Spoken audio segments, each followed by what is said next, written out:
is here.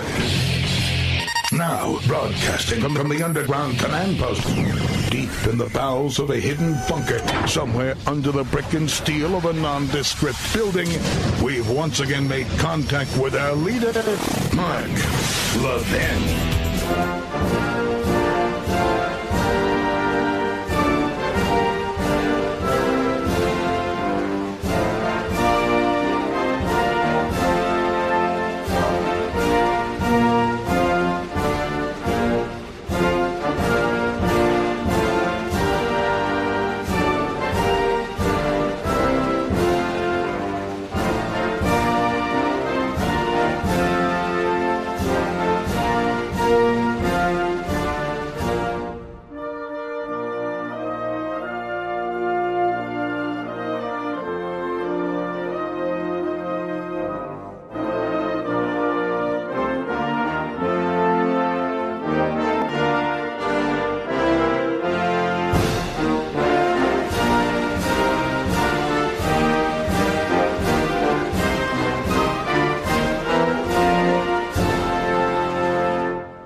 America, Mark Levin here. Our number, 877-381-3811, 877-381-3811.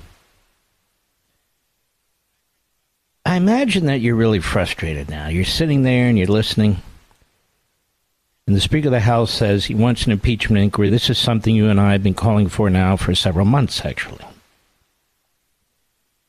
And we've said, when will the House Republicans do something? Do something about this corrupt president. So you're hearing from the left-wing media that there's no evidence that Joe Biden took any money, regurgitating what the Democrat Party says. And I've written about the state-run party, the Democrat Party, and the state-run media, and I want to thank some of my friends in this business and on TV for regurgitating it. Don't worry, you don't have to put a footnote and tell anybody where you read it from. It's okay. I got it from Raymond Aron, a brilliant philosopher and journalist from France who I've cited in at least 3 of my books, and you can find that in my endnotes. I don't expect the same from people who don't do their homework. But that's a separate issue. So when you hear people like Matt Gaetz, I'm putting the budget aside. We're going to have Chris Roy on here. We're going to have a good talk about the budget, Chip Roy. But when you hear Matt Gaetz going on about that this is a diversion by the Speaker, I've had about enough of that. I am so pissed off you have no idea. That these Republicans, even so-called conservatives, can't coalesce around an impeachment inquiry? That is overdue? Are you kidding me?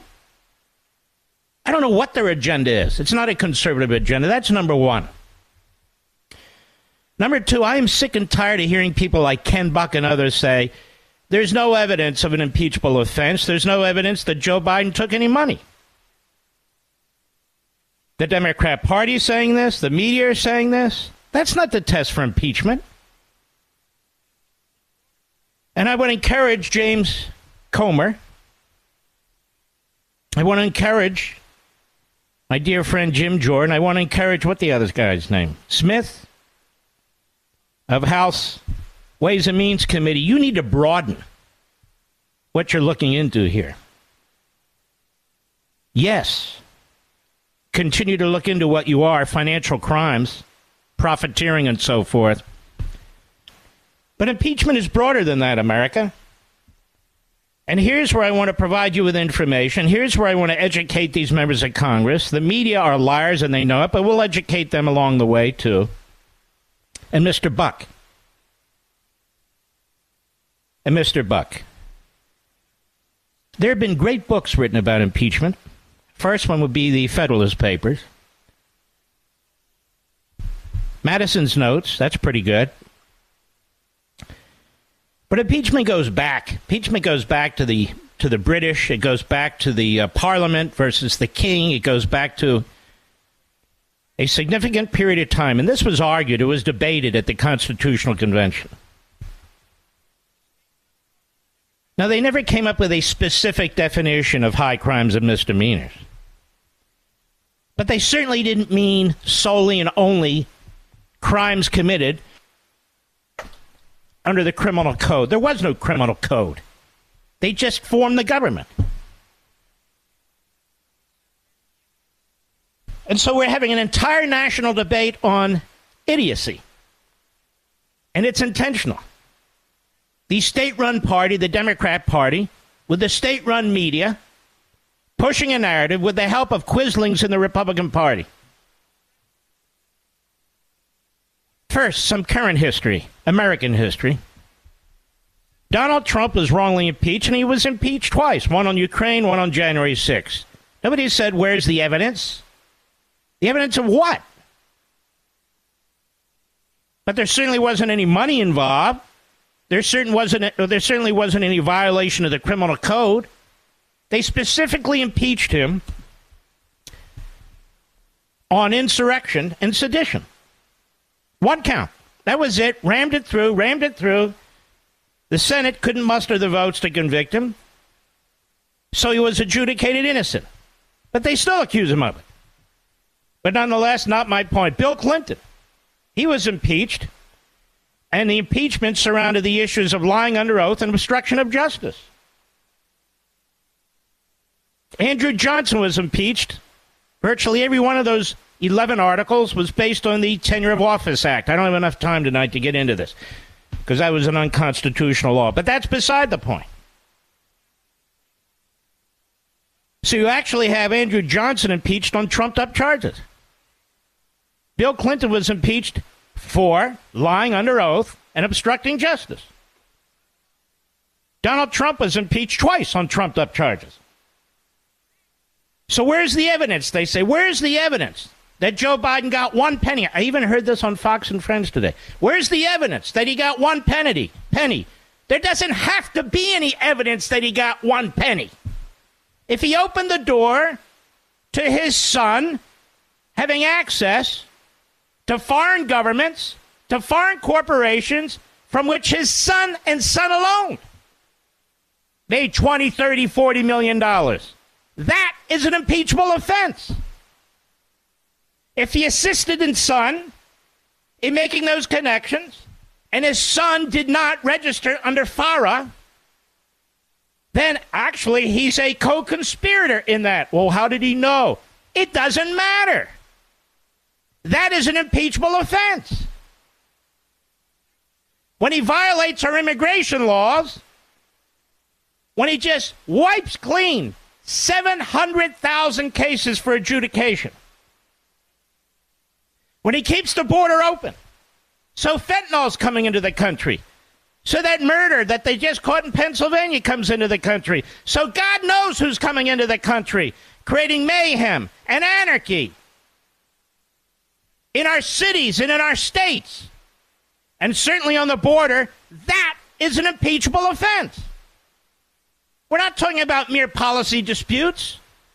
We're talking about a real impact on the nation, on the people of this country. Now, how do I know this? Because unlike everybody else who's commented on this on TV and radio, I've studied it.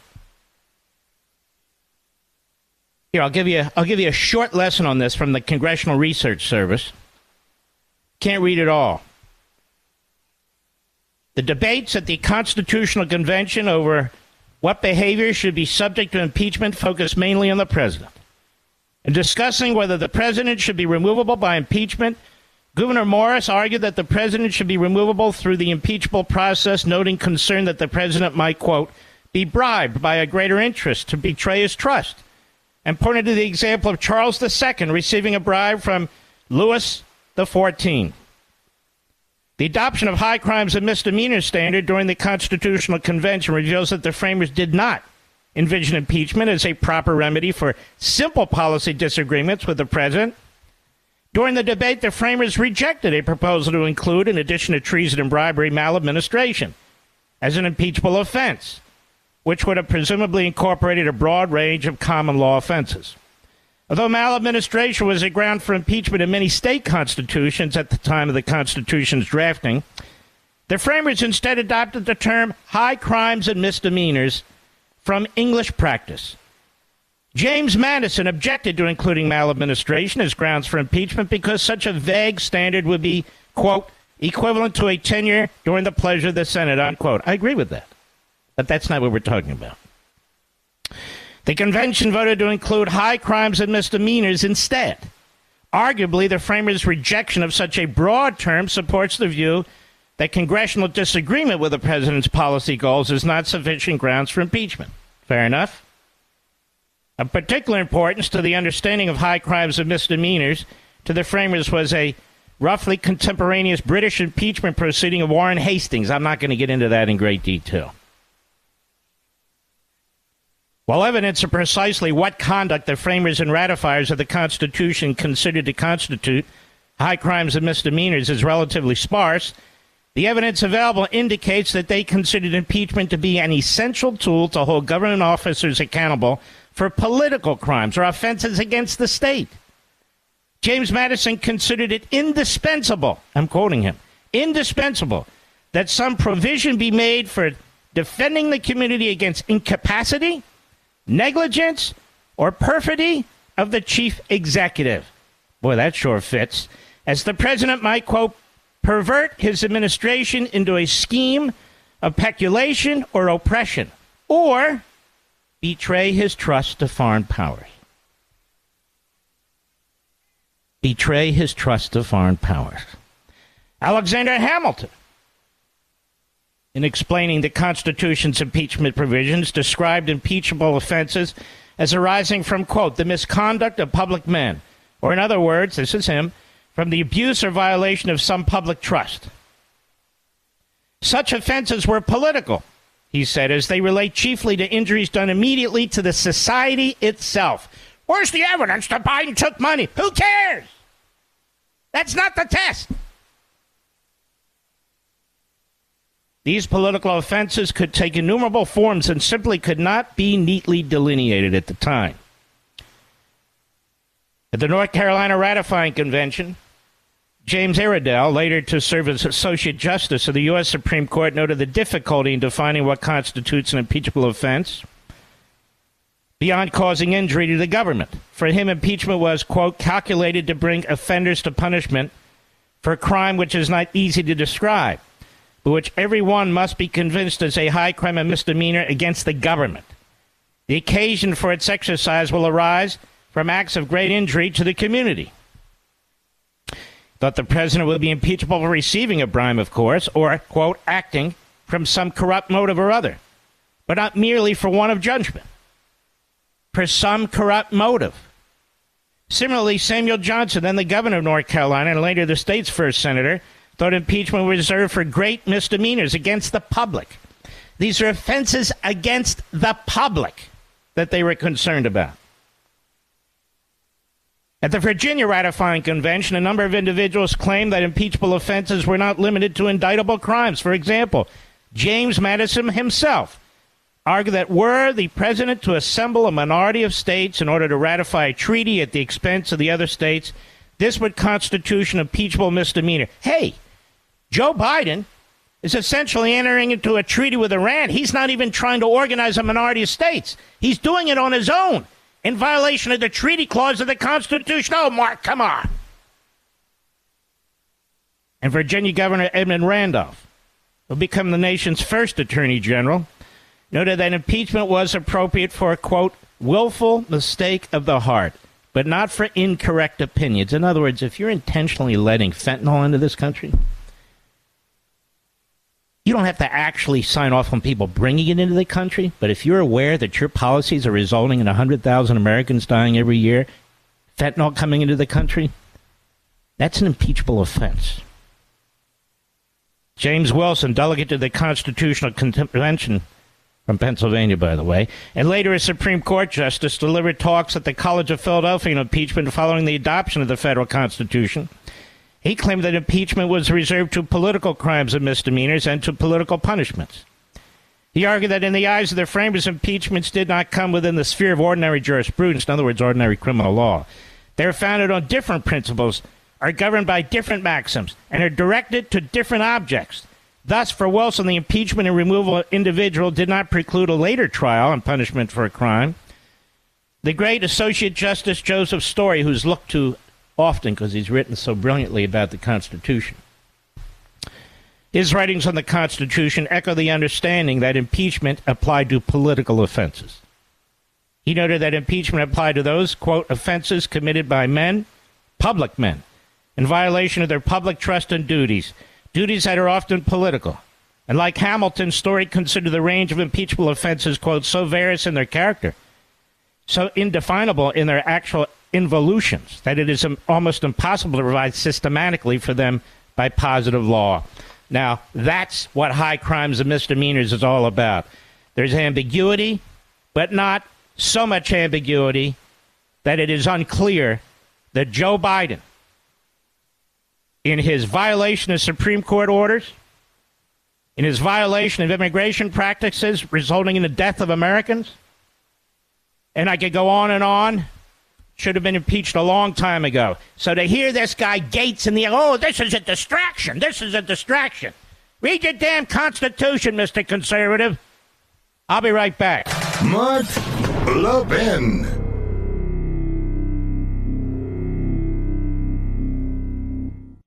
You know what helps me sleep well at night? Physical gold. I'm concerned about what the Biden administration is doing, and I've decided to learn more about gold IRAs to help me diversify. Did you know you can buy gold for your IRA or 401k? Gold can't be tracked like digital currency. No one has to know what you're buying, and there's no way to print more. My best resource for gold IRAs is Augusta Precious Metals. Their track record is no less than phenomenal. Learn why thousands of Americans are getting gold IRAs as part of their retirement portfolios, and you need to contact Augusta Precious Metals and get their free guide. I'm serious. Text Levin to 68592. Again, text Levin to 68592. Levin to 68592, or go to AugustaPreciousMetals.com. That's AugustaPreciousMetals.com. Text date and message rates may apply. Performance varies. Consult your financial professionals before making investment decisions and get risk disclosures at AugustaPreciousMetals.com.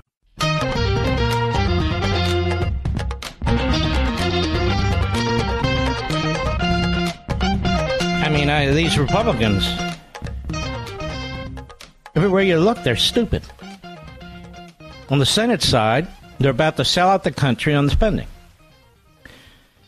And some anonymous senator, brave establishment Republican McConnellite senator, says to the Hill newspaper, it's another radical left-wing piece of trash, says to them, well, we don't like this. This just distracts us, and, we could lose seats and everything. You don't like what? Didn't you put your damn hand on the Bible and take an oath, a solemn oath, to uphold the Constitution, you fool? When you have a president of the United States who's violating it left and right, whose actions clearly come in the four corners of the phrase high crimes and misdemeanors, and you guys are worried about your asses in the next election? Well, we'll kick him out. Then what are you going to do? Then what the hell are you going to do? You morons? I'll be right back.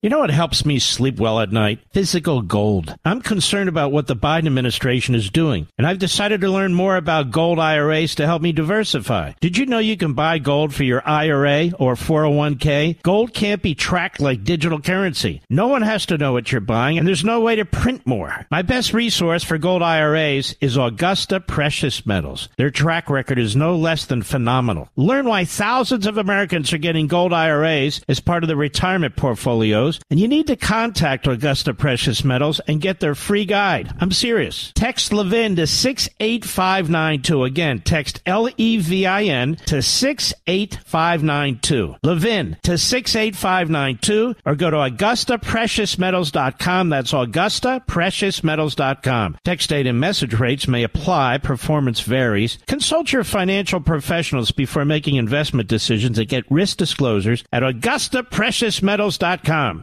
You're listening to Denali, the Great One. The Great One. And you can call in now, 877-381-3811. When you read my book, The Democrat Party Hates America, the launch will be Friday. It comes on available in most stores on Tuesday. You'll see my writings about the state-run party and their state-run media. And by that, Raymond Aron meant, and I mean, basically there's no distinction between the Democrat Party and the government, which is why they want more and more government, more and more centralized government, which is why they go through the motions of wanting free and fair elections, but they try and destroy the electoral process in order to empower themselves and either destroy the GOP or make the GOP a party into Mitch McConnell or Mitt Romney's party. In other words, a bunch of quislings. And we have so many of them in the Republican Party.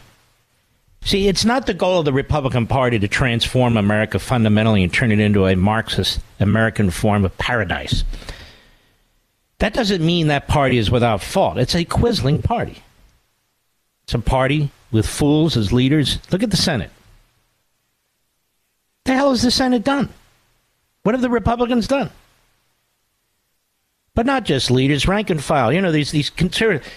I'm the conservative. I'll put my credentials up against any damn one of these guys. When you're out there parading around in front of the cameras, talking about how an impeachment inquiry is a distraction, you're part of the problem. When you're at Ken Buck and you're out there saying, I don't see any evidence, then you're blind as a bat. Why the hell do you think this guy, who was a backbencher who nobody gave a damn about, is now all over TV? Like Chris Christie, Mr. Big 2%. Because they're useful idiots. That's why. It's a distraction? Oh, okay. Well, then we'll give all the power to the Democrats and they'll fix the economy. The same economy they destroyed. This is a great one. You're the Democrats going on. We need to focus on table issues. Bread and butter issues. You already did. And you destroyed all of it. So apparently the Constitution is nowhere in line when it comes to Senate Republicans. And apparently some House Republicans. That's a backbencher issue, don't you know? They all sound like Marxists anymore to me. That's all they sound like to me. I want you to listen to a montage from Trumpet Daily. Hat tip to them. Democrats and the media. There is no evidence. There is no evidence. Evidence of what? There's an unbelievable amount of evidence that Joe Biden has committed political acts in violation of his public trust, benefiting his family. He doesn't have to have a damn a shekel, not a nickel. And this is why the Republican Brain Trust needs to broaden their discussion about impeachment here. In addition to what they have found and what they're going to find, they need to do investigations into what happened on the, on the border. That's got to be part of it. The effects of Biden's intentional violations of immigration laws and the impact on the people. That is an impeachable offense. He's continuing it purposely. In other words, ready? Ready, America? Take on this Marxist revolution that is destroying our culture and destroying our lifestyles and destroying our communities. Take them on! I don't know. Am I talking to deaf ears at the in the Capitol building? Maybe I am. Cut 2, go. The president has been in politics for a long time, and I think, as he would say, he's seen a lot of malarkey along the way, but this might take the cake. This is all smoke and no fire. What a waste of time and money. I don't see any probable cause here. There's just no evidence. I have not seen John Dean. Everybody goes to John Dean for an opinion, don't they? Wasn't he disbarred? I think he was. Didn't he do time because of water? I think he did, but it doesn't matter. Doesn't matter. We got him. Oh, we got all the great ones coming up here. Go ahead. Any crime at all. No evidence so far that ties Joe Biden to any of this, at least nothing that they have brought forward and that we have seen. Have you seen said evidence? No, not a scintilla of evidence. I have seen said evidence. Stop going to the Helen Kellers. Go to some serious people. I've seen said evidence of high crimes and misdemeanors all over the damn place. Ask the families that are suffering from all the death and mayhem as a result of the open border and violation of immigration laws. How about violating Supreme Court decisions through the back door, like the so-called student loan forgiveness activity? What about that? Does that bother them? No, it doesn't bother them at all. The court is, in their view, it's a right-wing enterprise. Go ahead. Shred of evidence that President Joe Biden... Who is this, Hakeem Jeffries? Well, let's go to Hakeem Jeffries to get his opinion on that. Oh, yeah. I'm sure that'll be smart. Go ahead. He's in wrongdoing. No business dealings of Hunter Biden's or anyone's was discussed in these conversations. I think they're making it up. There is not a shred of evidence that President Joe Biden has committed an impeachable offense. A substantial majority of Americans believe something which is not true. There is not a shred of evidence that President Joe Biden has committed a crime. You got to have a Stop. crime. See what I mean? This guy's an idiot. They're all idiots. President doesn't have to rob a bank to have committed a high crime and misdemeanor. That's not what they meant. How hard it... I just quoted from you, rather than some of the scholarly books on this subject that I have right behind me. I just quoted from you. So it'd be really easy for members of Congress to read from the Congressional Research Service. That's their research service. What a high crime and misdemeanor. Does anybody remember us going through all this with the two Trump phony impeachments? Defining, well, there's no evidence. Well, what did they mean? What did it? No, they just said, do it, baby. Do it. Get it over with. Rogue impeachments. No hearing. Blow them out. First impeachment, secret transcripts, secret testimony in the basement. Go ahead, blow it out. Go get him, get him, get him, get him. Now, there's no evidence here. Show me where he took one penny. We even have commentators saying this stuff because they're idiots. They don't even understand what an impeachment is. Go ahead. Like, you got to have some accusation you can make, and they don't really have anything right now. I think I made... Who's that idiot? I don't know. I've made many accusations. But they're not accusations. They're facts. They're facts. I want to ask all you listening out there, has Joe Biden set in motion the ability of terrorists, criminals, rapists, murderers, drug kingpins? Has he created the situation where they can all come across the border? Has he created the situation where people are being raped and tortured? Has he? Has he created the situation where drugs can come across the border like fentanyl? Does he know these things are happening? Yes. Is it intentional that that border is open? Yes. That he's destroyed parole, that he's destroyed the whole notion of refugee status, that he's destroyed the administrative court system with respect to this because they're overwhelmed. They can't really hold enough hearings to deal with people coming across. Has he done these things? Yes. Has he done them purposely? Yes. There you go. Open and shut case. But you can't tie him. It's his policies. Now, policy differences alone, that's not an impeachable offense. But when hundreds of thousands of Americans are dying, when Americans are being brutalized, when schools are overrun, when our law enforcement's overrun, and this is done intentionally as a matter of an agenda, that is an impeachable offense. Ooh. That's not a mere policy disagreement. There are consequences. Let me work on this one.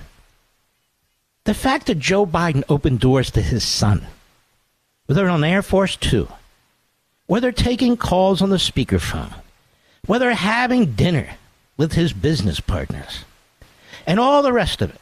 And, of course, we do have witnesses. I guess people forgot about Devin Harper. I guess they forgot about Bobolinsky. I guess they forgot all about the laptop. You don't even need all that. The fact is that Joe Biden helped his son, wittingly or unwittingly, to take tens of millions of dollars from foreign governments that benefited the Biden family, that may influence Biden administration policy. That's enough. Do you know of another president in American history who's done anything like this? Of course not. And one of the great delegates to the Constitutional Convention was specifically concerned about foreign influence. If this isn't foreign influence, then what the hell is? And Joe didn't have to take a single penny. Not one penny. These people are lying to you. These phony media types, they just regurgitate stuff. It's the state-run media backing the state-run party. And shame on people who throw in with this crowd. Shame on you. Senate Republicans. So-called House conservatives. Well, that's a distraction. Distraction? What, you boys can't walk and chew gum at the same damn time? Apparently not. Then get the hell out of the way. And we'll elect people who can. Yeah, am I angry? I am disgusted. Absolutely disgusted by the lies in the media, by the lies by these political parties. The Democrat Party doesn't even like the Constitution. If you're going to fundamentally transform America, you can't support the Constitution. One of their presidents, one after another, rejects the Declaration of Independence. They keep talking about fundamental transformation. Biden does. Michelle does. Barack does. Bernie Sanders is a Marxist. He does. And now suddenly they say, well, there's no crime here under the Constitution. We are facing a revolution. These fools on Capitol Hill either don't get it or they don't prioritize it. We're going to lose in the purple districts to Biden. Get off your ass, explain to the American people what's going on, and help save the damn country. I'll be right back. Mark Levin.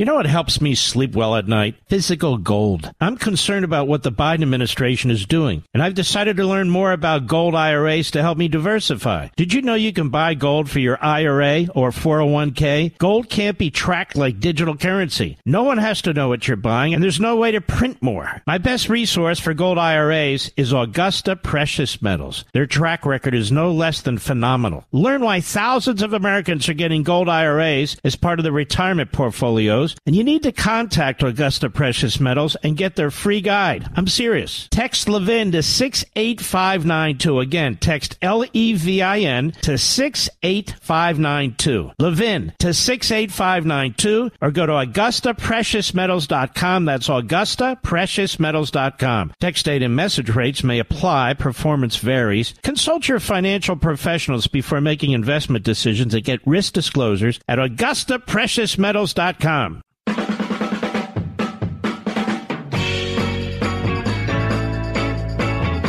We're going to have our friend Chip Roy on the program. Chip is a longtime friend. He's a good man. I don't pretend to understand all the ins and outs of this budget process. I'm just, a regular guy who believes you shouldn't be spending massively and pushing the nation into a debt spiral. But I want to know exactly what's going on up there on Capitol Hill, because I'm hearing different voices say different things, even from among conservatives, what they want and they don't want. And then there's one of the few people I really admire at the Wall Street Journal, Kimberly Strassel, who wrote last week, an even bigger political price would be paid by Republicans for jamming a speaker with such a slim majority. She writes, not me, the GOP kamikazes won't be bullied into submission, and they might use the Senate pressure as an excuse to dig in against work on regular appropriations, provoking a government shutdown. In that case, the Republicans will take total blame. Under the debt ceiling rules, if Congress fails to enact all 12 regular appropriations bills by the end of the year, discretionary accounts, including the military, are subject to a 1% cut. She writes, how does that help Mr. McConnell's Ukraine priority? Conversely, suppose the pressure grows so great on McCarthy that he's forced to pass a supplemental appropriation with Democratic votes. The next call may be a motion to vacate the chair, leaving the House Speaker list again, and that's something that, again, that Gates is pushing. So I want to know where Chip stands on this, and I want to understand this better. Because if they really need to pass these 12 regular appropriations bills, shouldn't that be the focus? I don't know. We'll get information from him. As I say, he's on top of this stuff, and I'm not a legislator, thank God. You know what I am out here? We're kind of the intellectual rabble-rousers. Wouldn't you say, Mr. Producer? We're going to have Thomas Sowell on my new Saturday show. Again, 8 p.m. Eastern. Same format, but always a new show. And Sunday will be 8 p.m. Eastern as well. Same format, new guests, and so forth. And he wrote me a beautiful, beautiful inscription in his new book. And I'm telling you, he is an icon to me. And he reached out and he asked if I would talk to him, and I would interview him, and that he had really no intention of doing any other programs. He wanted to come on our program. And I said, absolutely. And I'm sure it'll be covered very carefully by Colby, what is the idiot's name? Hall over there, Mediaite. This guy's an a-hole. This guy, the pinnacle of his career is collecting clips from other people over at Mediaite. Basically, they're a knockoff of Media Matters. If I were at Media Matters, I'd be very upset that there's another sleazy operation in town trying to fill their lane. And this crowd they're in love with Scarborough. But why wouldn't they be? Collectively, they have an IQ of negative 17. But nobody knows who Colby Hall is, but that doesn't mean I'm not going to reach down and slap the crap out of the guy.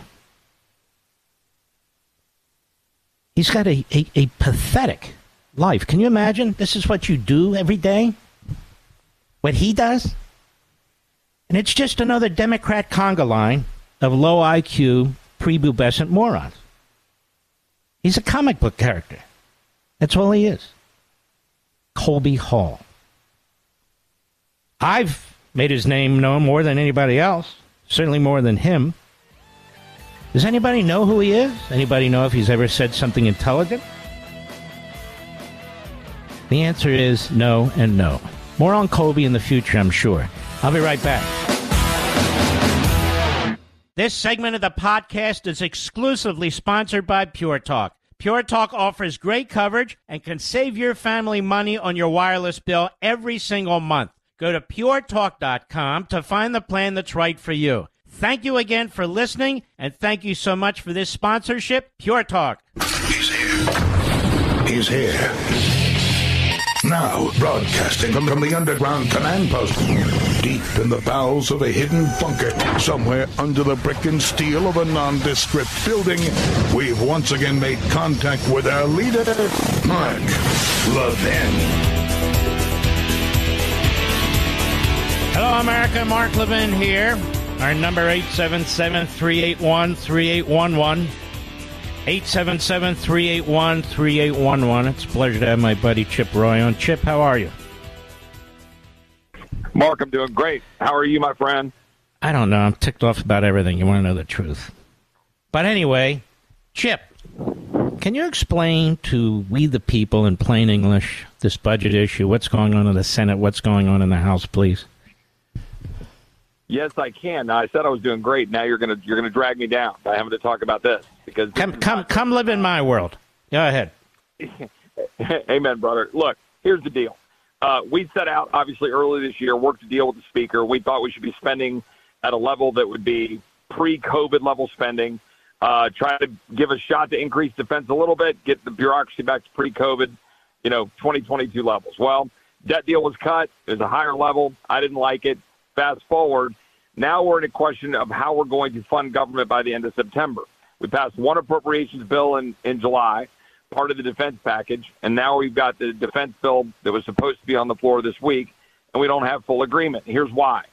Because there's a block of conservatives in the House who are saying, one, we need to hold down our spending levels, but two, importantly, we've got to use the power of the purse to force change out of the Biden administration. We've got a border that's out of control. We've got a DOJ that's out of control and weaponized against the President of the United States, average American citizens, an ATF that's trying to turn criminals out of gun owners. We've got a Department of Defense that's woke. It's more concerned about social engineering than the first mission to defend the country. So we're trying to force change through the spending process.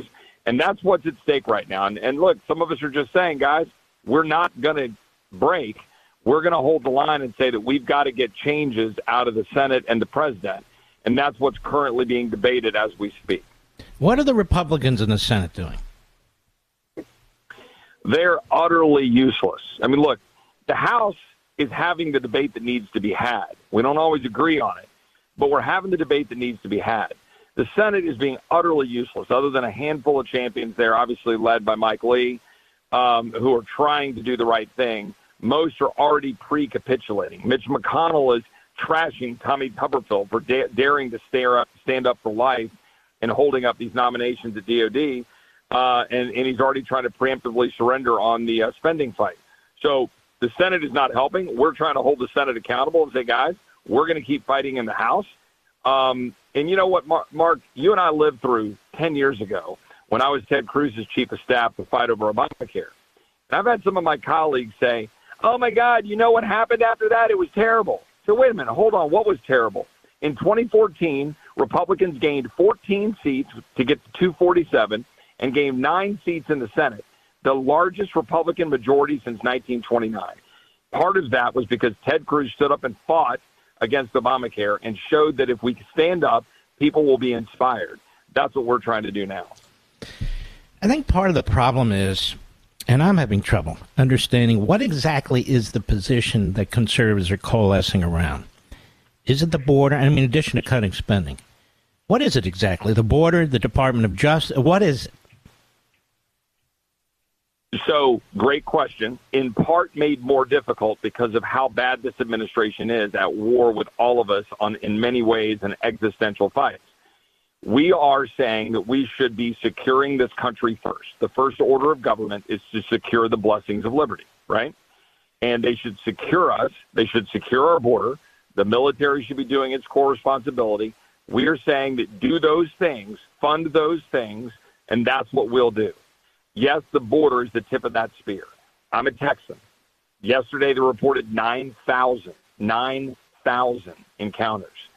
We have all the stories like this illegal in Pennsylvania that stabbed a woman 28 times, then broke out of jail. We have the kid who was killed in Ohio by an illegal immigrant released into the country.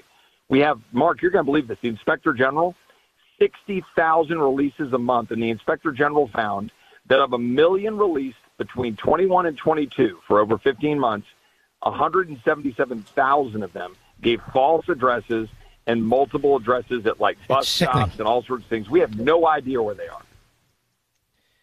It doesn't help. I'm being honest with you, Chip, your buddy of mine, when Gates is out there talking about that impeachment inquiry is a diversion. A lot of us want an impeachment inquiry. We've asked for an impeachment inquiry. My audience wants an impeachment inquiry. Can't we walk and chew gum at the same times on the Republican side? Of course we can. And look, you know, Matt's a friend. I mean, on this point, I disagree. I've said this repeatedly. We should have an inquiry. I applaud McCarthy for advancing, going down the road of an inquiry. I've been advocating it for a while. The work that Jamie Comer's been doing has been pretty darn solid, given, and people don't realize this. You worked in the Justice Department. I was a former prosecutor. We don't have the backing of the Justice Department, so we're having to do it through the staff at the Oversight Committee. And you got to work through it. So they've been getting the information, draw out the whistleblowers, make the case. I mean, we're only 8 months in. They've laid that foundation. You now do an impeachment inquiry. You now go after the bank records. You go to try to follow the dollars, see where the dollars went from the foreign nationals to Hunter Biden. We believe to Joe, certainly either direct, if not directly, certainly in terms of funding. Let's go follow all that. And that's what this is about. An impeachment inquiry gives you the tools you need to heighten the power of what we're asking for in subpoenas, as you well know, in court. You know, Chip, I don't understand a couple of things here, really. You point out the Ted Cruz situation. I'll double you down there. Which president had the two biggest massive landslide victories in modern American history? Ronald Reagan. He shut down the government 6 times. 6 times. If the people know you're trying to do the right thing and that the other side isn't, and of course you don't have the media with you, that makes it much more important that we have a united voice, particularly among conservatives who are trying to do the right thing, that they get up there, not just 20 of you, but 50 of you, 80 of you, and I'm not talking about you in particular, I'm just saying, and get together and say, these are the 3 things we want. We want, on the board. I can just hear it now. I can write the speech. I can deliver the speech. But if you've got a couple of knuckleheads that are off there charging on their own, it makes it much more complicated. I don't know that there's anything you could do about it. I'm just saying it. So everything I've done, Mark, since early August has been designed to try to shove all of this through the funnel of security with, as I said, the border being the tip of the spear. Everybody in America is starting to feel it. The New Yorkers are feeling it. Heck, even liberals in New York, the mayor of New York, they're going, oh, crap, what have we bought? We're starting to get a wake-up to it. So to me, if you want to rally around something and you want to force change, like we can't get everything we want in this current divided government with this administration, but we can constrain spending and fight for something to change the disaster at our border because it is fundamentally endangering us, undermining our sovereignty, empowering cartels, empowering China, killing our kids, and frankly, it's killing migrants, getting sold into the sex trafficking trade. So I believe we can win this fight if Republicans are willing to do it. Now, here's the thing.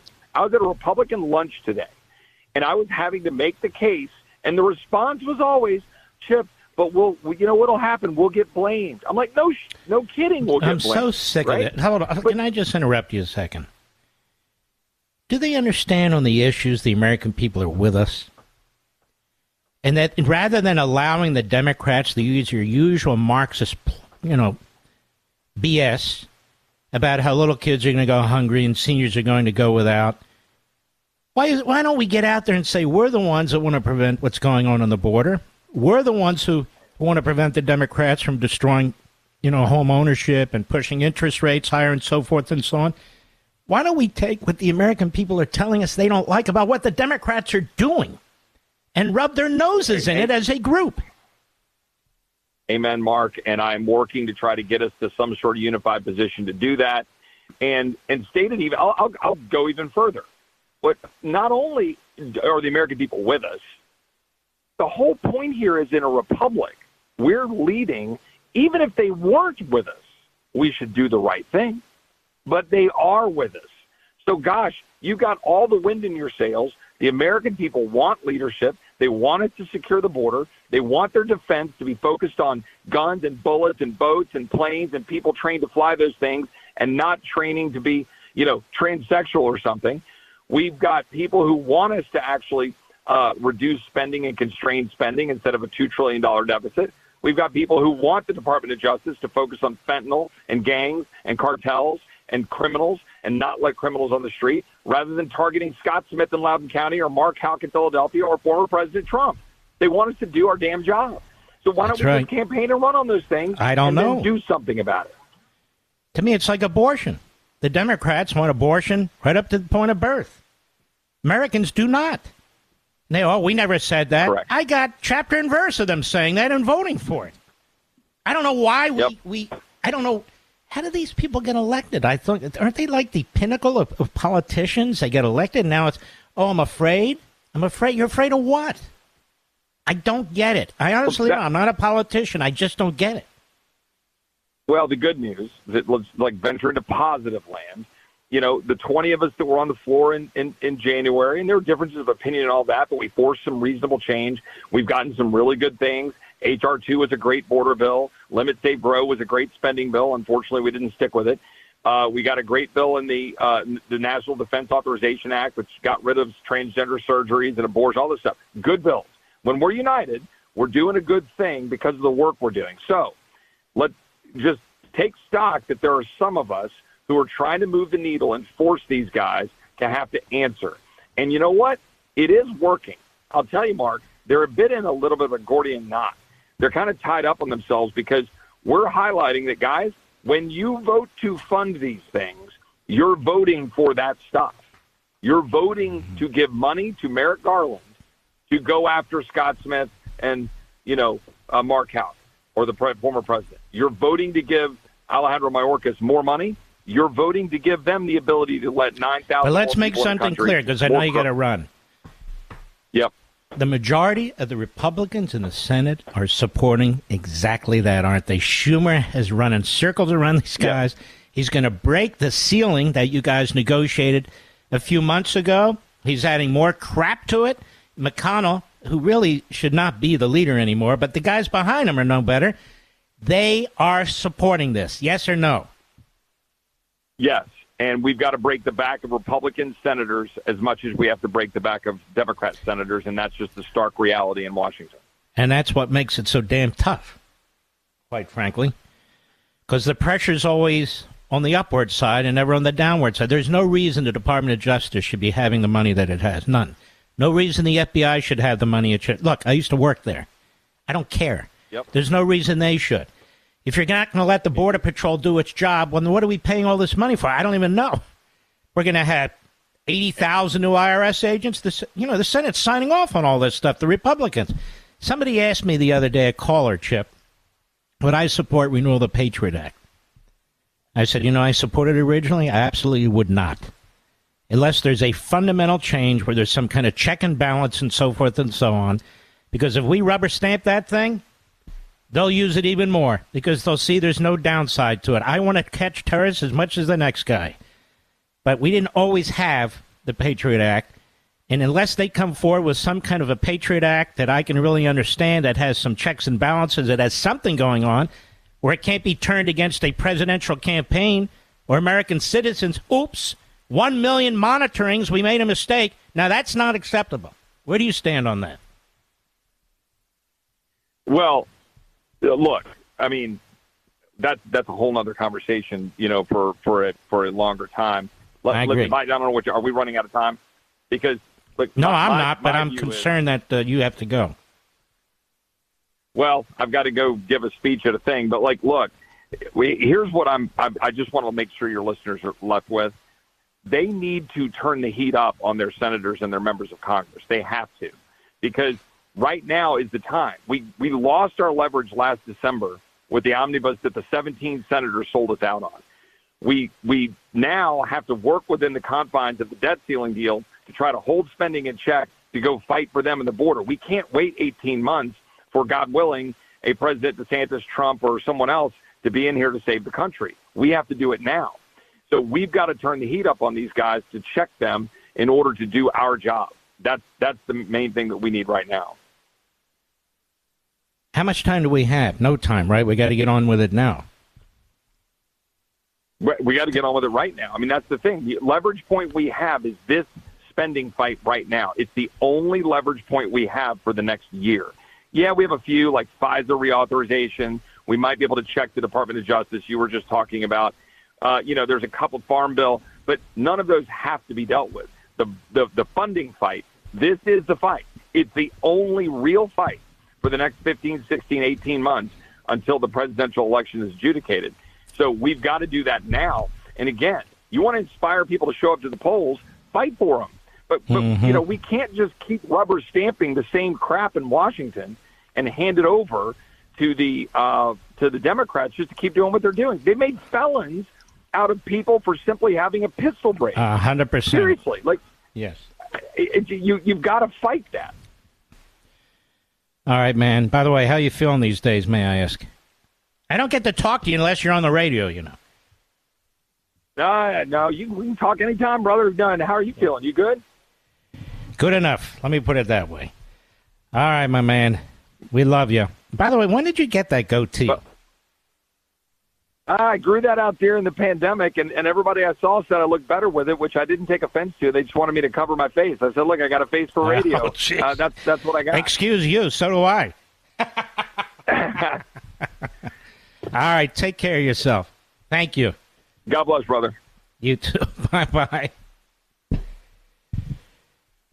I don't know about that goatee. I'm just saying myself, personally. By the way, he and I are fast friends. There have been people that try to come between us. Look, I don't agree with everybody. They don't agree with me. on some things are more hardcore than others. It's okay. I come to my conclusions independently. For instance, we didn't have time, and that's okay. I think we need to massively increase defense spending. Whatever you think about Ukraine and Russia, I'm not talking about that. That's a separate budget item. I'm talking about the United States military. China is a grave threat to our liberty, to our security, and to your children. Because if we go to war with China, there's going to be a draft. There's no question about it. And we are not spending enough on defense. That's my opinion. So be it. I'll be right back. Mark Levin.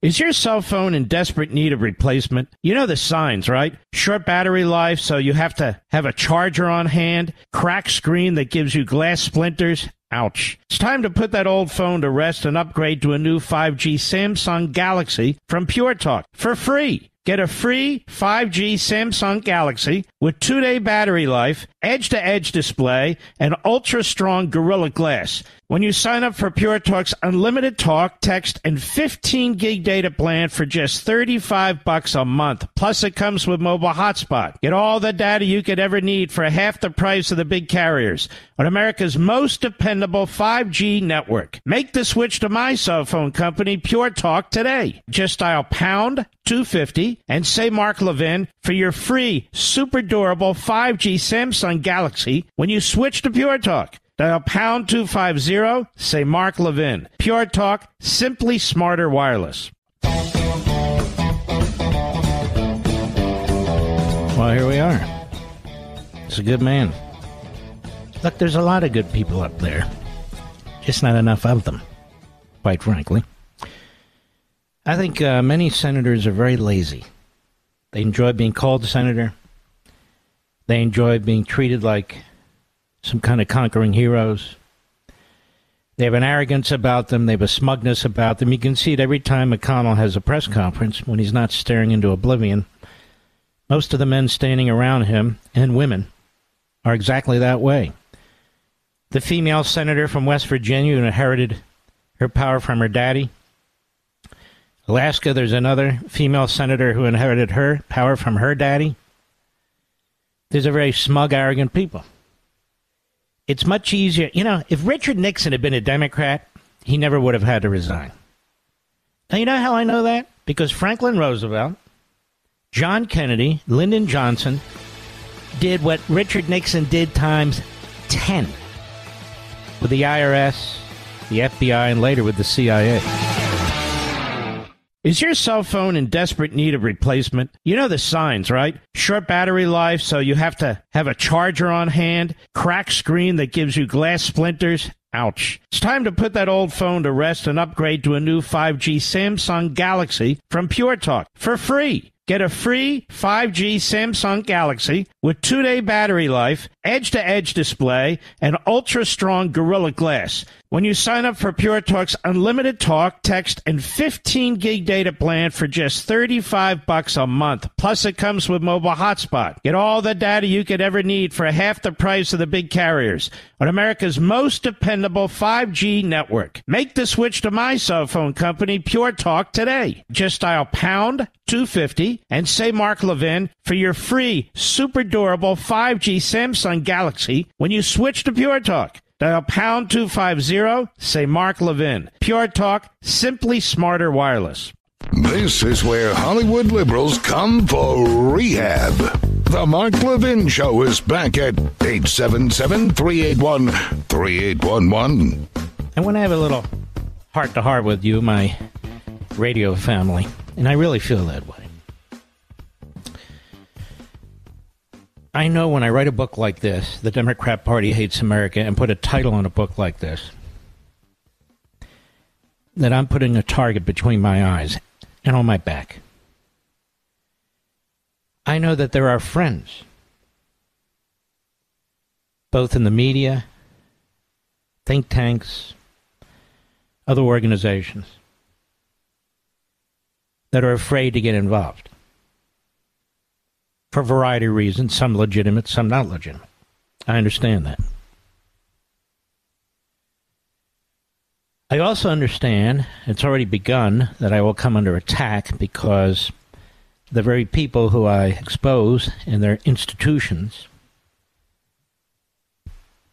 the only way they know of fighting back is to attack. Particularly now because we're in the middle of a revolution. A revolution that is thoroughly embraced by the Democrat Party. That is actually being led by the Democrat Party and surrogates. In the culture and in the government. I understand that. I've already prepared my family for what's to come. Because it's come before. But I think it'll come in a much uglier way now. And so these books that I write are very scholarly, and yet I believe they're in plain English, readable, especially this one.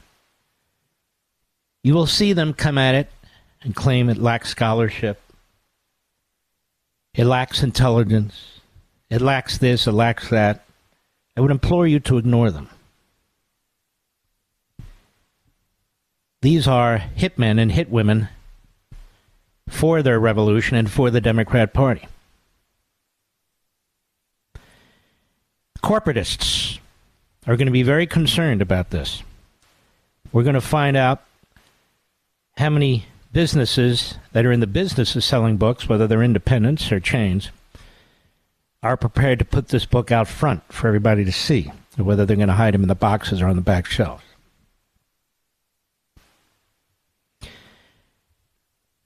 And if the book didn't have an impact or a potential impact, they wouldn't attack it or they wouldn't attack me. They wouldn't care. Fundamentally here, what I'm trying to express in 400 pages, and I can't do it in a few sentences, but let me just give sort of a general point. The Democrat Party is more than a political party, ladies and gentlemen. You have in Marxist or fascist regimes or autocracies, many of which exist in what used to be free Western countries, you have an entity around which and through which people organize to destroy their countries, the status quo. It's right there in front of us. You see it happening every day. I get the same question all the time. How can this be happening? Or why is this happening? Or why do people let this happen? But that's not how you defeat a revolution like this. You've got to spread the word the way Thomas Paine did. You got to have ideas. Ideas. The way Locke did and Montesquieu and our founders, Jefferson and so many others. You can't battle this by just complaining or watching the news or just assuming you know all about it. The smartest men and women who've ever lived on the planet felt that they were never smart enough. They read more and read more than anybody else among the human species. Einstein was never done. He never stopped. He kept asking why, and he kept pursuing it. Of course, he's not alone. You and I have been gifted, truly, with the most magnificent country on the face of the earth. Some of you are here more recently. Some of you go back many generations to the founding. Some of you have lost family in major wars. Some of you have fought in major wars. Some of you have not. But what unites us, not all Americans, unfortunately, but what unites us is our God-given right to liberty. That's what unites us. We know that we're blessed. And so when people seek to take that away from us, our Declaration, our Constitution, our capitalist system, our private property rights, our children, our faith, the Bill of Rights, and by schemes and plots, they seek to deny us of our God-given unalienable rights. We have to make a choice. Is that okay? Do you ever ask yourself, what's going to happen to my children and grandchildren? What is this country going to be like? You shouldn't even have to ask those questions, and yet we must. Because that's how dire the situation is. The Democrat Party is not just a political party that spars with the Republican Party. It's not a party that just seeks to get votes, legitimately and illegitimately. It is a party that seeks to substitute its own power for the Republic. It seeks to substitute its own power for the Republic, as autocratic parties do all over the world. There's not a dime's worth of difference between the Democrat Party and the rules and regulations that flood our businesses, our homes, our society from the Washington bureaucracy. Because the Democrat Party, for the most part, built it, owns it, and controls it. And that's what the next budget fight is about. They want to continue to fuel it. They want to fuel it with deficit spending, massive debt, borrowing, and on the backs of average Americans. Look at every one of our institutions. Every one of them is under a life and death struggle right now. Every one of them. The right for parents to raise their children is under the greatest assault in American history. As a result of the Democrat Party surrogates, the teachers' unions. The Democrat Party pushes CRT, transgenderism, the mutilation of children without their parents' knowledge. What kind of country does that? The Democrat Party actually campaigns on abortion, not rare, like they used to argue, abortion on demand at any point. What kind of party does that? Party that supported eugenics. That's what kind of party. The Democrat Party promotes, as do their media, out-of-the-closet Marxists who get elected as Democrats. Bernie Sanders, AOC, Tlaib, Omar, Bowman, Priestley. The numbers are growing and growing and growing.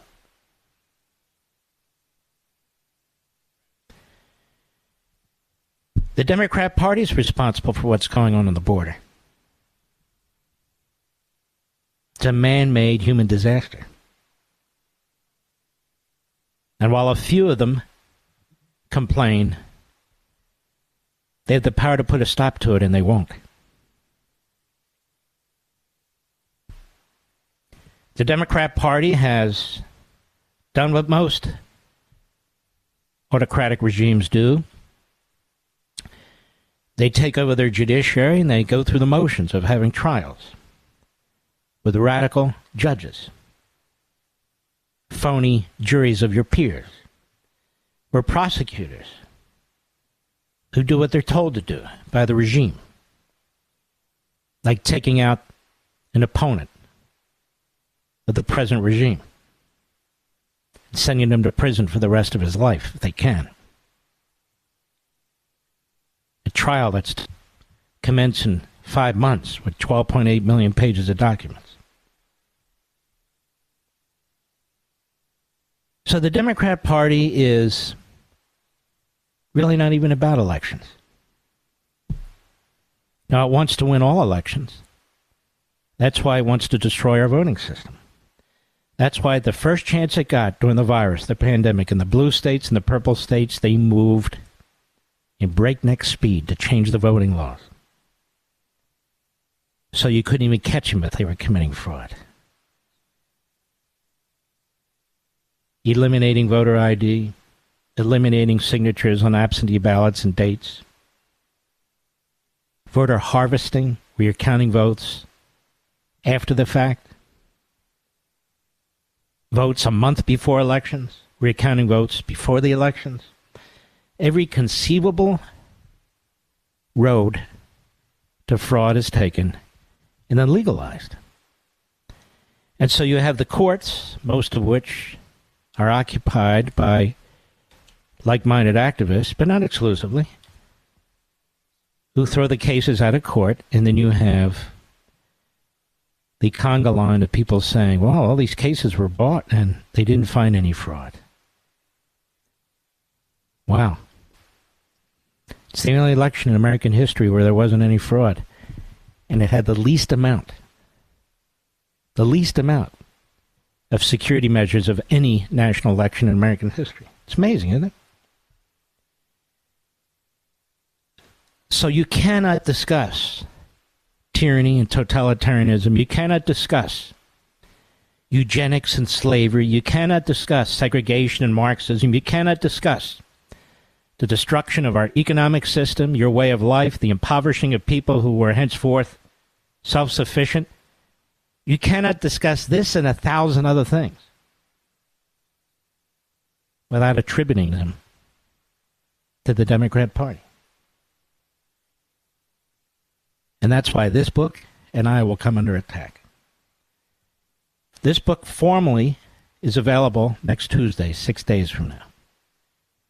This book will be formally launched exclusively on Sean Hannity's one-hour show on Fox on Friday. I hope you'll watch. On the Sunday show, I will be spending part of the show discussing it as well. And then I will be doing multitudes of radio interviews and TV shows to promote it. It's a lot of work to write and promote a book. But it's even worse to lose a country. That's what the book's about. I'll be right back. Mark Levin.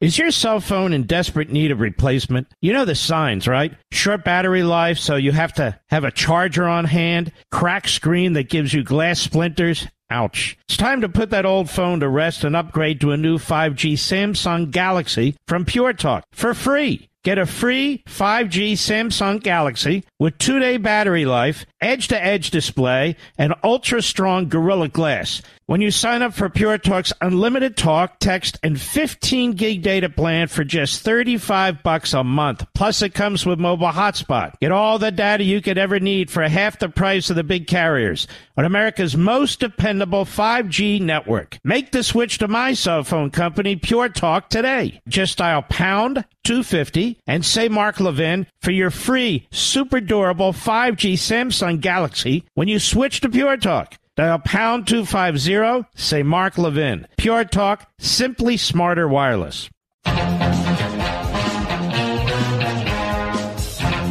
When I go through the sponsor list to see who I want as our sponsors and how I can support them and so forth, this is what I look for. I look for the mission statement. I look for whether or not you're going to be able to really get a service or a product, whether there's real value there. So the sponsors on my show are different, I think, than most other shows. They're vetted by me, and these are the best of the best. I'll be right back.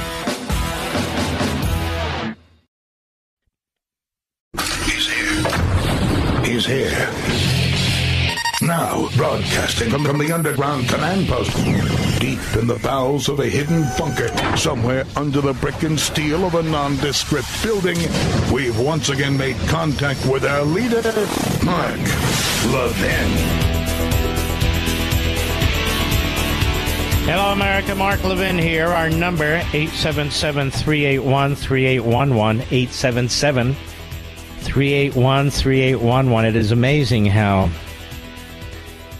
things work in Washington, D.C., the vast majority of you have never heard of a man by the name of David Ignatius. Probably couldn't spell his name. I couldn't. He's been around the Washington Compost for a very, very long time. And so he puts out an opinion piece, I guess, late last night. And, of course, all the cable shows can't talk about it enough.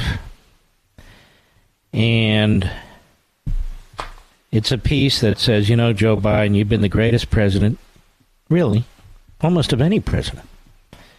Fantastic things you've done, and you stopped Trump, of course. I love you, man. You're just the best. And Kamala, same with you. You're the sweetheart of sweethearts, I'm telling you.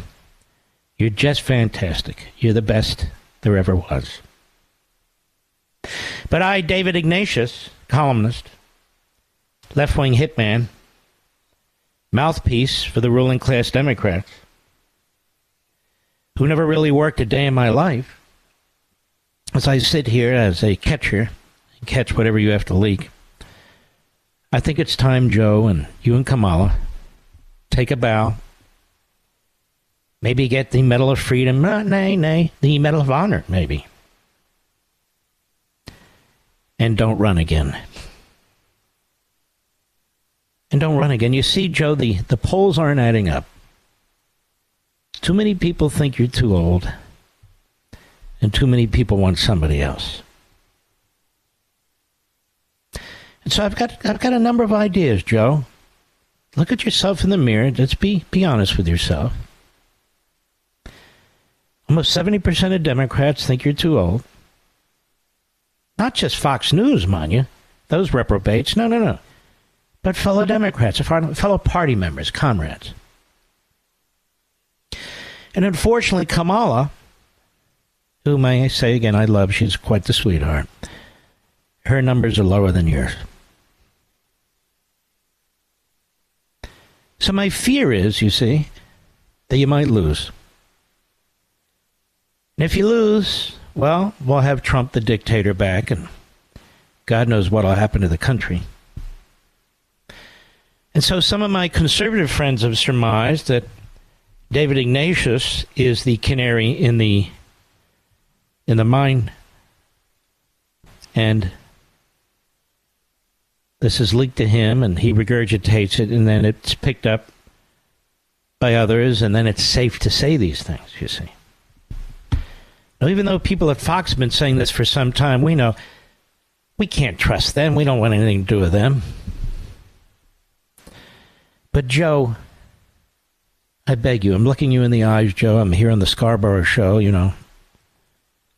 I would normally waste myself on a show that doesn't have any ratings, but I understand you watch this show, Joe.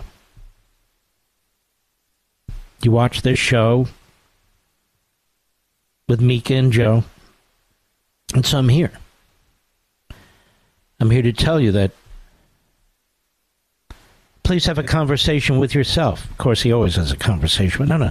Please have his last sentence. I hope Biden has this conversation with himself about whether to run, and that he levels with the country about it, would focus the 2024 campaign, who's the best person to stop Trump.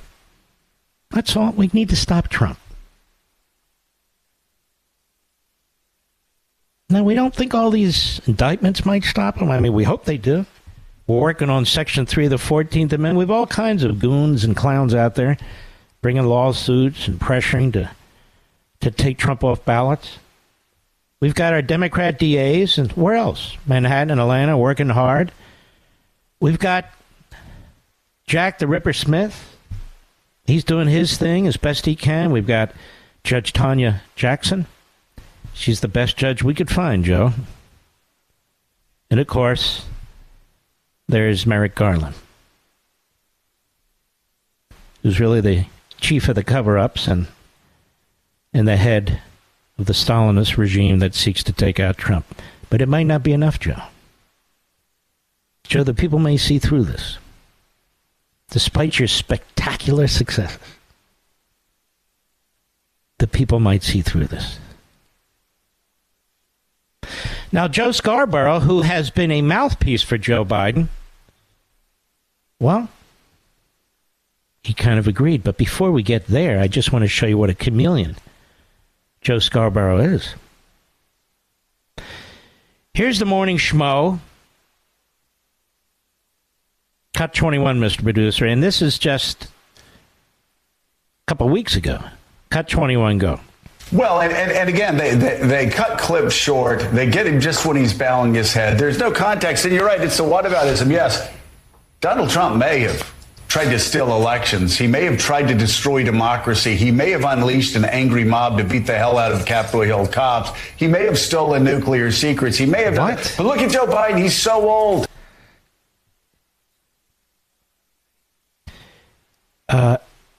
Okay. Do you really need me to describe what this a-hole said? No, we're not going to do that. Now, here he is last Tuesday. Joe Scarborough. Cut 22, go. Joe Biden's always underestimated. Mm-hmm. He's always going to lose. Yeah, everyone He's says that. Always the guy, after... Make it be quiet. Yeah, you're interrupting him. Go ahead. He was dead in the water. Democrats said it then. They said it before the election. Mm-hmm. They said it after he got elected time and again. He's too old. He's outdated. He can't get anything done. And then he passes more bipartisan legislation than anybody in 25 years. They say the same thing, before the 2022 election. He's too old. His party's going to get crushed. There's going to be a red wave. There's not a red wave. Okay. All's cool in Biden camp. And then today on the morning show, I'm just showing you what a complete putz this guy is. And by the way, he's the favorite putz of Mediaite and Colby Hall. Colby! Don't touch that, Colby. Certainly not in public, says Mama. Colby! Now here he is today, Scarborough. Cut 20, go. Well, and Willie, just to answer David's question, Mika and I, everybody we talk to, every political discussion, it talks a lot about Trump. But when it comes to Joe Biden, people say, man, he's too old to run, isn't he? I mean, he's not going to. How about that, folks? He just said that people bring that up as a way to distract from Trump. Did he not, Mr. Producer? He just said, he's too old. The Republicans say so he's going to get crushed. But he doesn't.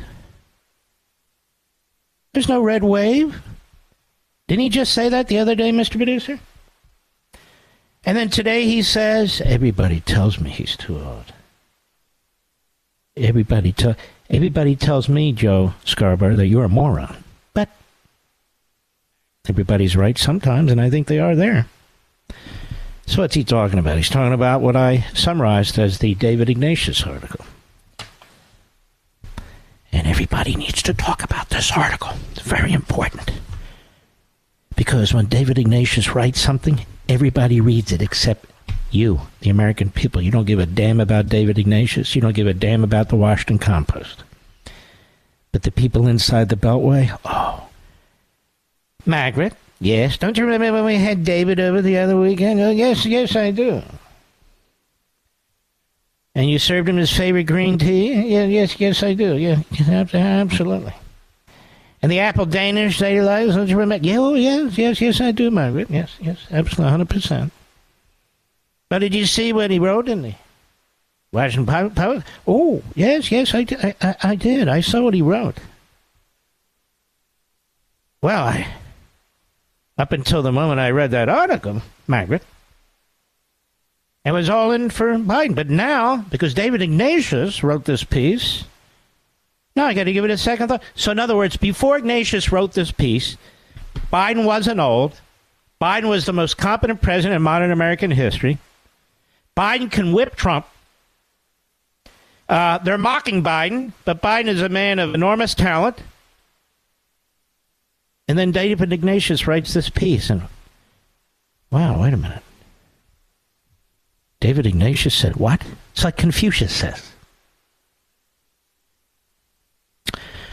We don't need David Ignatius to tell us that Joe Biden is incapacitated mentally.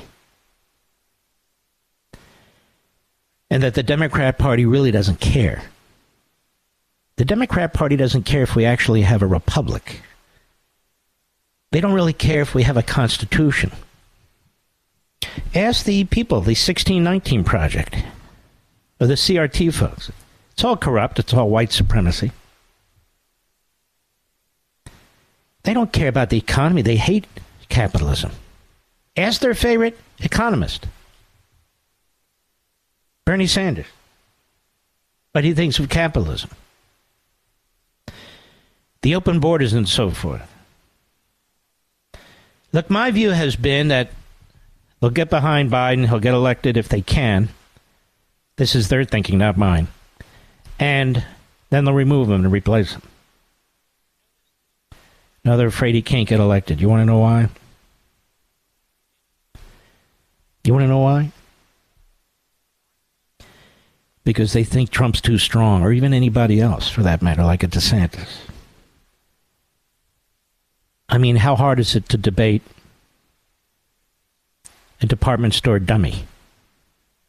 Just one debate. It's not hard at all.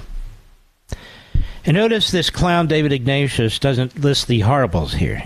At the beginning, he talks about Biden has been a remarkable string of wins. He defeated President Trump in 2020. He led a Democrat rebuff of Trump's acolytes in the 2022 midterms. His Department of Justice has systematically prosecuted the January 6th insurrection, the Trump champion, and now, through special counsel Jack Smith, the department is bringing Trump himself to justice. You see what an autocrat the putz is? What I admire most about President Trump is that in a polarized nation, he's governed from the center out, as he promised in his victory speech. Listen to this guy. With an unexpectedly steady hand, he passed some of the most important domestic legislation in recent decades. That's right. How's your food bill, ladies and gentlemen? Foreign policy, managed the delicate balance. Let me just tell you this. When you read my book, seriously, The Democrat Party Hates America, you will see this kind of slobbering over Franklin Roosevelt, over John Kennedy, over LBJ, over all of them, but particularly Roosevelt, who was a racist and an anti-Semite, a socialist and an anti-constitutionalist, who had the IRS put some of his political opponents in prison and used the FBI very liberally, may I say. That's why I said earlier in the program, if Richard Nixon had been a Democrat, there wouldn't have been a problem. David Ignatius is a mouthpiece for all of this. He's a mouthpiece for FDR, a mouthpiece for John Kennedy, a mouthpiece for Lyndon Johnson. He's a mouthpiece for Obama. He's a mouthpiece for Biden. But now we're in the middle of a revolution. We're in the middle of a revolution. We can't leave it to the Politburo and the shadows to run the country. And the revolution comes first. So the great Joe needs to step aside for the next great Joe. I'll be right back. Mark Levin.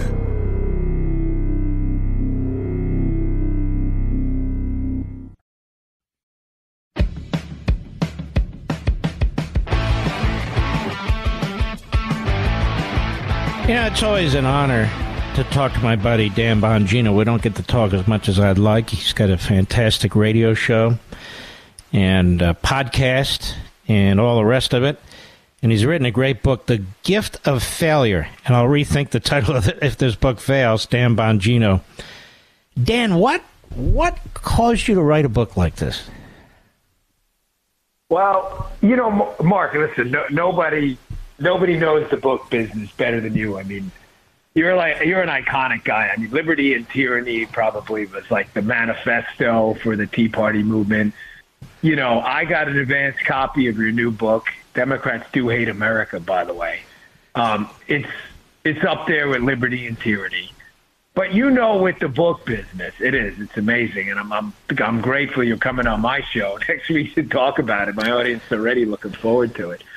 But I only like to write books when I have some kind of purpose. So it's been a while. It's been about 3-4 years, and I wasn't really inspired. And when Rumble, which was the free speech competitor to YouTube, when Rumble went public and we had finally succeeded in taking this parallel economy idea away from these nutbag, lunatic, psychopath liberals.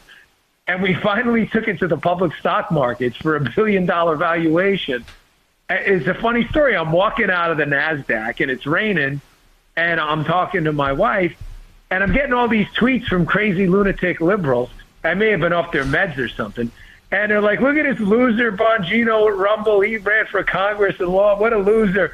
And everything was about me being such a loser. And I looked at Paula, Mark, and I said, man, if this is losing, bring on the losing. Like, this is pretty good. This losing feels pretty good. So she's like, I think you should write a book about all the things you lost at. Wow. Because you lost that a lot. You know, you dusted off and got up and did your thing. So that's basically how the book started. It's a very, very inspiring book. You know, you start your career, you're a hardworking guy in law enforcement and so forth, and I jump to the fact that you run for a number of offices in an extremely difficult environment, Maryland, which is very difficult for Republicans, you even run for the Senate. Remember Julie and I came to one of the fundraisers at your house there, and you had a lot of support. You did better than almost any Republican has ever done in that state. And you give it another shot down in Florida, and you dust yourself up, and now you're really an international personality with real substance, a following. You're blown away on the podcast and so forth. You got a huge hit on the radio show. This book, Gift of Failure, it almost reminds me of this guy Hurts, the quarterback of the Eagles, if you don't mind my analogy here. You know, there he was in the Alabama game, a playoff game. There's 25 million people watching, and he's yanked at halftime. And he dusts himself off, and now look at him. He is a tremendous quarterback. You must get down a little bit like all the rest of us. How do you pick yourself back up? You explain everything that you've done in the book. Go ahead. Yeah, it's hard, Mark. I mean, listen, in the Senate race I just got annihilated. I mean, it was humiliating. I got destroyed. It was a 3-person race. It was really an embarrassing performance. I mean, I did my best. I knocked on all these doors, and it didn't happen. So, you know, I figured, all right, well, I'm not going out like that. Then I run for Congress in a hugely Democrat district, a D+. Leave it right there. District. Leave it right there. Yeah. This is very, very important. And so he gets blown out in the Senate. You know, he could have been glum for the rest of his life, but he wasn't. And this is where I want to pick up, Dan. The book is The Gift of Failure. Get it at Amazon.com. All my social platforms, we have them. I encourage you to get it. We'll be right back. Mark Levin, the thunder on the right. Call in now, 877-381-3811. You know, Dan Bongino's book, ladies and gentlemen, The Gift of Failure. I want to talk, after Dan talks to us about that Senate race and how he felt right after it, I want to go to the part, because we only have a limited amount of time, where he gives advice. And I'm going to tell you something. When I read this, I found out I needed to follow some of this because I wasn't doing it. And the advice is absolute genius. So just stick with me a second. I have something to offer you today, folks, something absolutely free. Hillsdale College, the great American college, with a huge and effective educational outreach effort on behalf of liberty. It's giving away free copies of the Constitution and Declaration of Independence in honor of Constitution Day this month. So, Dan Bongino, we were talking about this Senate race. You felt humiliated. You were kind of beat up. You left the state, actually, because I know you folks wanted to be in Florida, for, among other reasons, the environment of Florida, and you decided to run again, by the way. Yeah. What was that all about? Yeah, so we get annihilated in the Senate race. It's brutal. I mean, and the thing about politics is, you know, it's like our business. You know, Mark, when you fail in this business and in politics, you fail publicly. It's not like, you know, even in the Secret Service when I was there, if you screwed up and no one said anything about it, you fixed it, nobody knew anything. The old, the tree fall in the woods thing. But not in our business. If you suck, everybody knows it. Yeah. And it's a lot, it's a lot of pressure. So I run for Congress again. We almost win in a big, huge Democrat district. that no one's come within double digits, not even within, I think, 15 points of winning. We lose by 1 point. We actually win on election day. And so I'm like, gosh, we got beat up again. It's over. Moved to Florida. Finally, the third time I run. I think this is it. It turns out to be a bad race. I get smoked. I'm like, this really sucks. And that's when it occurred to me that, Mark, one of the lessons in the book is sometimes you ask God for an answer, and the answer is no. And you're just not willing to accept it. I'm a believer. I've always been. I pray to Jesus every night and ask him for, to be a better man tomorrow than I was today. And I kept asking him, is this the right call? And he kept giving me every sign that it wasn't. That me and politics weren't going to work out. And I just kept ignoring it. So, I write in the book, sometimes you ask for answers. The answer is no. You just got to listen. That's the thing. And it was not for me. I don't have the temperament for that. Unlike you, Mark, I don't have a bad temper, unlike Mark Levin. I don't have a bad temper at all. I mean, I have a horrible temper. Mark, you're a very controlled guy.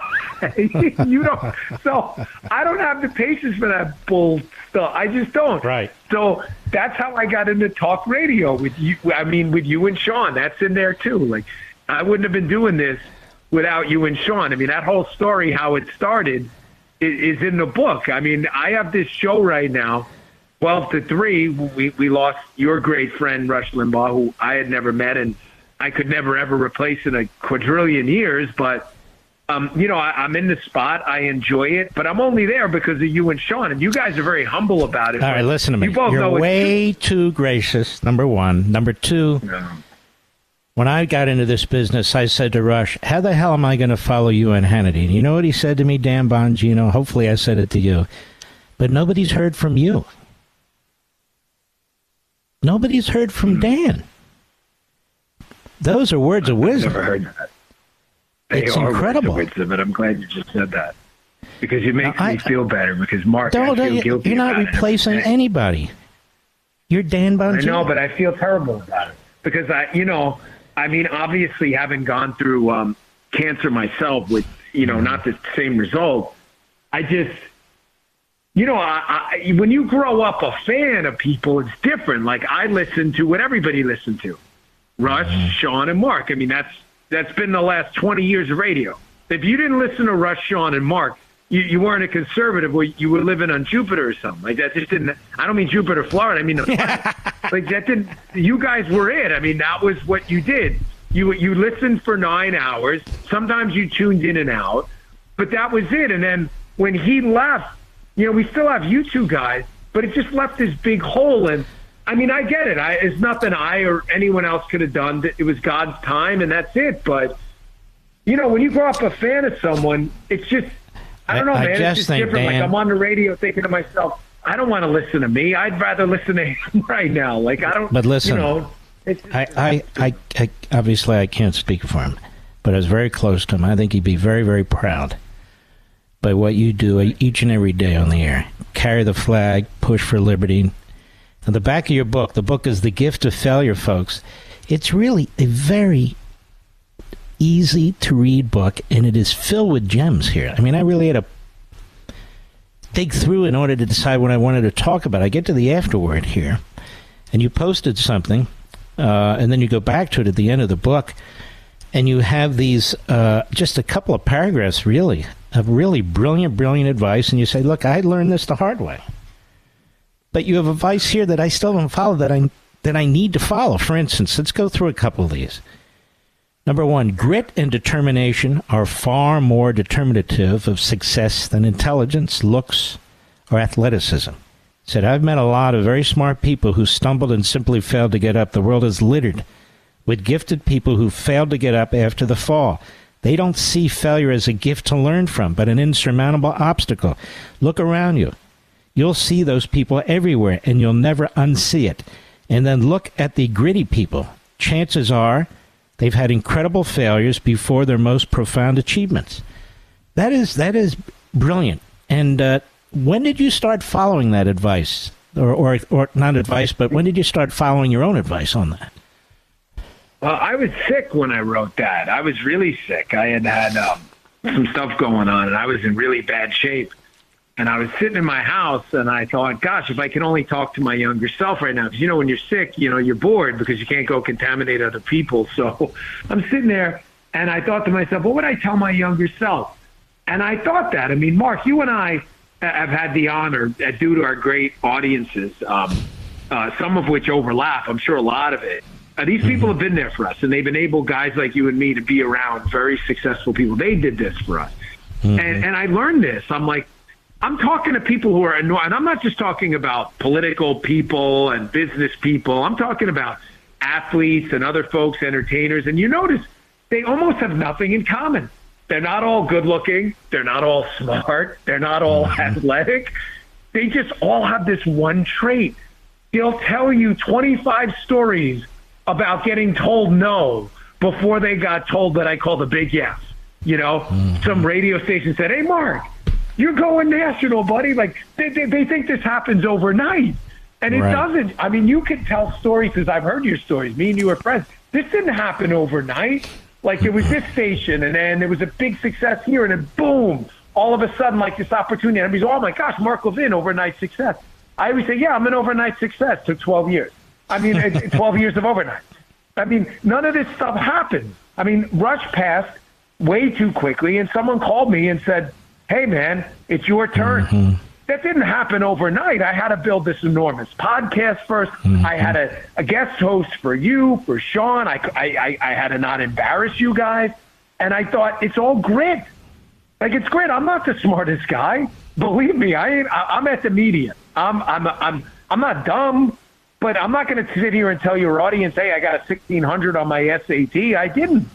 I just read a lot of stuff. I never lost a debate on Fox. I can tell you that right now. And it's not because I'm smarter than these guys. It's because you're self-taught. It's because I just read everything. Yes. Yes, I'm self-taught. All right, I want to hit another one that strikes very close to home that I can't seem to get a hold of, and I need to. Number 4. Sleep is the game changer. Show me someone sleeping 4 hours a night, and I'll show you were going here half with this. a person. Dan, I sleep 4 hours a night. I can't break it. I know. And you're 100% Go right. ahead. But you're 100% right. Listen, Mark, I'm 48. I've been through 19 orthopedic surgeries, chemotherapy, radiation, childhood asthma. My family's got a history of diabetes. I have the worst gene code you've ever seen. And I'm telling you, at 48, I'd argue being through all of that. Outside of some like arthritic pain, I've never felt better. I've never been in better shape. And it's the craziest thing. Sleep was the key to the whole thing. My entire life, I've taken supplements, vitamin C, collagen, berberine, you name a supplement, I take it. I'm on all this stuff. I feel terrible. I'd be on the radio sometimes on the show ready to pass out. And I'm thinking to myself, it's got to be something wrong. I get this crazy Oura Ring thing.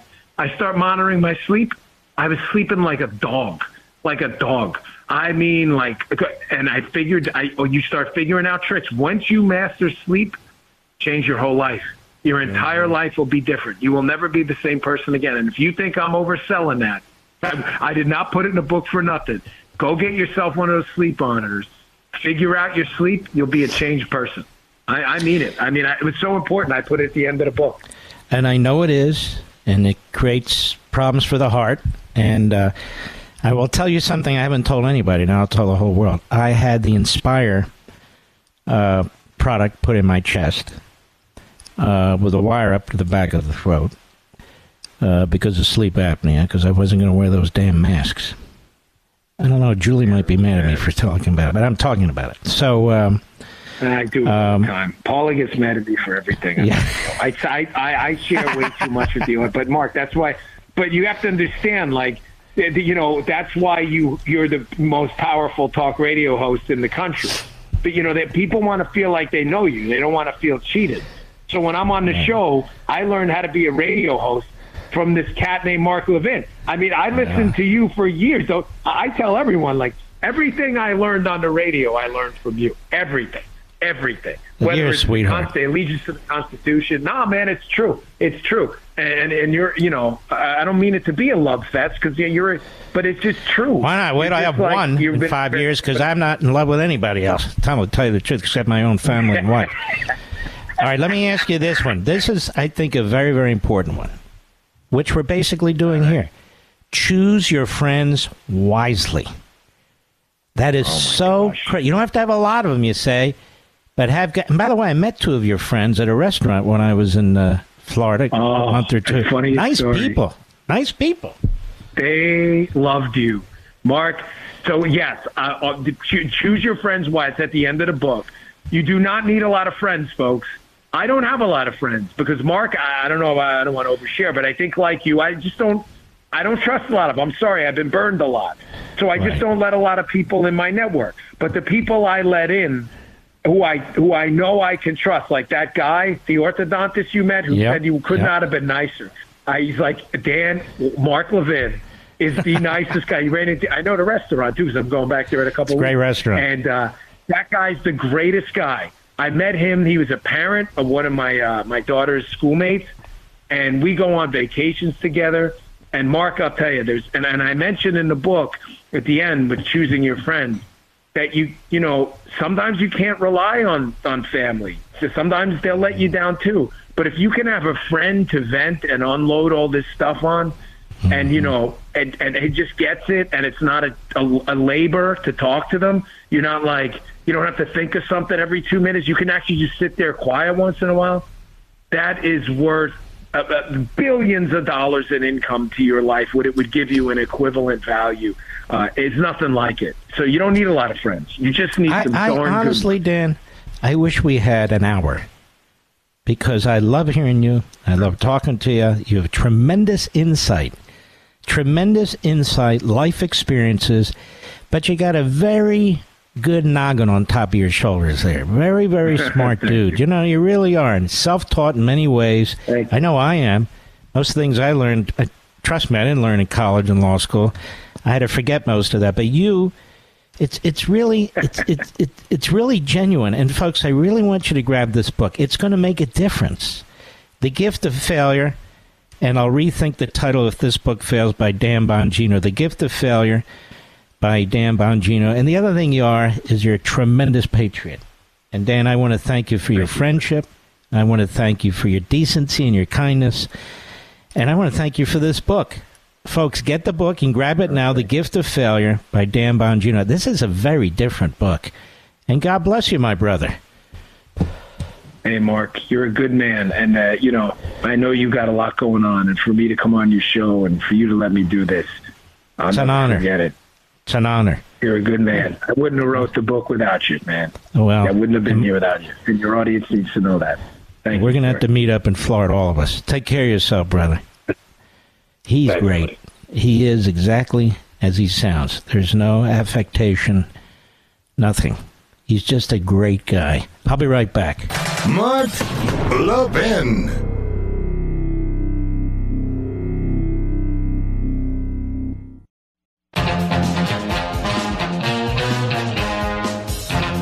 Dan really is a fantastic guy. What you heard him say, that's how he is in person. He's self-effacing. I think he should be, but he is. That's the way he is. And anything he's succeeded at because of him, not me or anybody else. That's a fact. Anybody can ask you to substitute, but if you're not good, it doesn't matter. And I'm not even in charge of those decisions. Corporatists are in charge of those decisions. But he's the real deal. He's a dear friend, and his family's fantastic. And I really want you to check out his book, The Gift of Failure. It's a terrific book, folks, and there's a lot of wisdom in this book. Sometimes people write books to just talk about themselves and promote themselves. That's not this book. Dan shows you everything and explains what he did about it. So it's written from the heart, and I want to encourage you to get it. The Gift of Failure, Amazon.com. It's on all of our social sites. Any major bookstore. We salute our armed forces, police officers, firefighters, emergency personnel, the freedom fighters in Taiwan and Ukraine, our trucker brothers and sisters, and most of all, you folks. God bless you. Thank you for being there. We'll do this again tomorrow. And run to Amazon and get The Gift of Failure by Dan Bongino. It's a great book. See you tomorrow. God bless.